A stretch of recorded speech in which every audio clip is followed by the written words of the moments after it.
Sheri Hawk was born with intuitive gifts and had psychic experiences since childhood. Throughout her teens and 20s, she frequently found herself having visions of things that would come to fruition. As the years progressed, she recognized the profound contribution her gifts would bring to people's lives, especially in her law enforcement career. As a police officer, she was frequently spiritually guided while on patrol through a series of psychic events. Well, sometimes it's just a whisper, and other times it can be somebody blurting something out, video images, like snapshots, smells, sounds, emotions, energy going through me. Sometimes the energy is so strong when it goes through my right arm and the hand, it kicks it up, and luckily it doesn't hurt at all, but it looks really weird. Sometimes they come in, unrequested, especially like around water. The energy really flows a lot around water, like in the pool, by the ocean, even in the shower. Suddenly somebody, my spirit guides or somebody else's sometimes, will pop in and just start talking. Oftentimes when I'm communicating with a deceased loved one, I will feel a rush of their emotions, their love, their energy, their excitement and joy of being able to have an opportunity to speak with their loved ones and answer questions and help with that healing of words that weren't said in time, or words that never got a chance to be spoken, maybe in years, that they can share that communication. It's a beautiful feeling. She did not always want to be a police officer. After spending several years in business management, she began to feel drawn to public service, specifically family social welfare. After some time of shadowing a social welfare department supervisor, I witnessed firsthand the destruction of the families with this unending cycle of violence.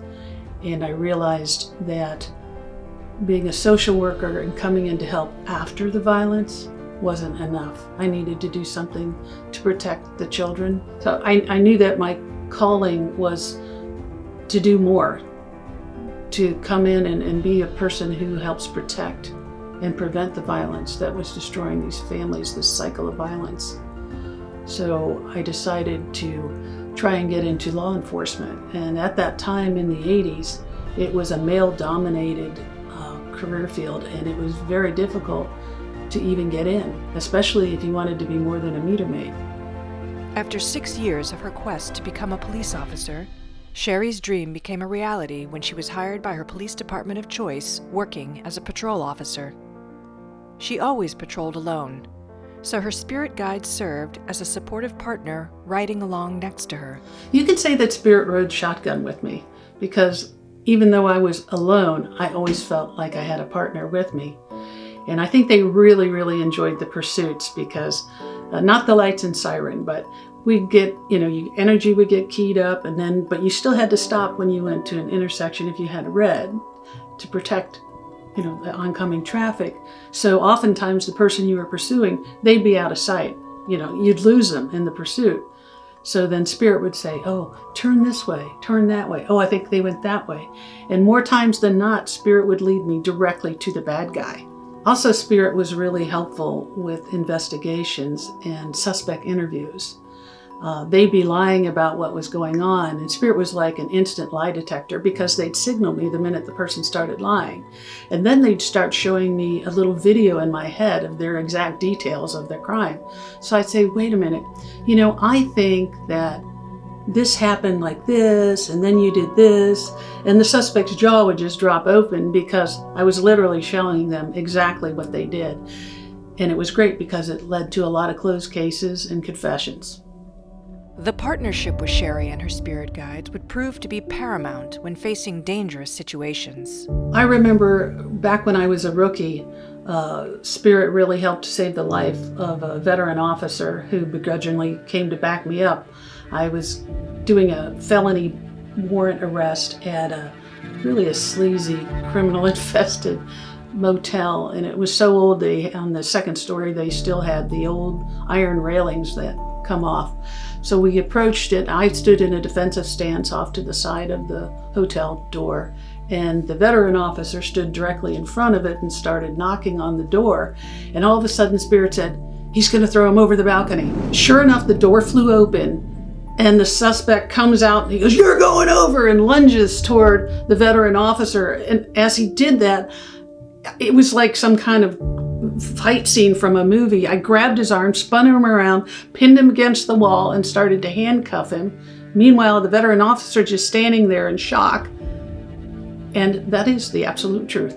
The psychic alert had prevented what could have been a life-threatening altercation for Sheri and her backup, and it was the beginning of understanding how her psychic gifts could guide her to protect and serve. She continued to receive urgent warnings and guidance, video imagery, and even connecting with the deceased on police calls. Her most meaningful use of her psychic communication was in comforting distraught families. Definitely the DOA, or deceased person runs, was where I felt my gift enabled me to have the most impact with the families.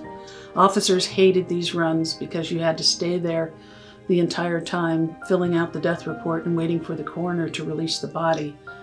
So I would use that time, because I often volunteered and took the run from other people, to try and help the family. And Spirit would tell me what to say, what they needed to help them and ease their suffering and their pain, because this was likely the worst day of their entire life. So while I was filling out the report and talking with them and trying to comfort them, oftentimes it would happen where the deceased person's soul was still there and they would realize that I could talk with them. So they would start dictating all these messages and stuff. So I would say to, for instance, the wife, I'd say, "Well, I think he would have said this or he would have said that," and I'd start passing it on, but in a careful way so the family didn't know I was actually speaking with the deceased person next to me. And then she'd say, "Oh my God, that's exactly what he always said." And then I'd hear the Spirit give this little chuckle, and then he'd go on saying whatever the rest of his message was. But it really helped them in that moment to know not only what to say, but to be able to deliver their words of love to them. Sheri's investigative skills and psychic gifts became more integrated as her law enforcement career progressed over the years. Eventually, she began consulting for police agencies with serial rapists, robbery, missing, and murder cases. Sheri now dedicates her time and psychic gifts to assisting families and investigators with critical missing persons cases. I believe that missing person and missing person murder cases are now the most important use of my gift. Being able to help the police locate and return home a missing person is great. It's wonderful for the family. But recovering a missing murder victim so you can return them to their family so they can have the funeral and they don't have all these unanswered questions, that is really very helpful in their grieving process and helping them to move on with their life.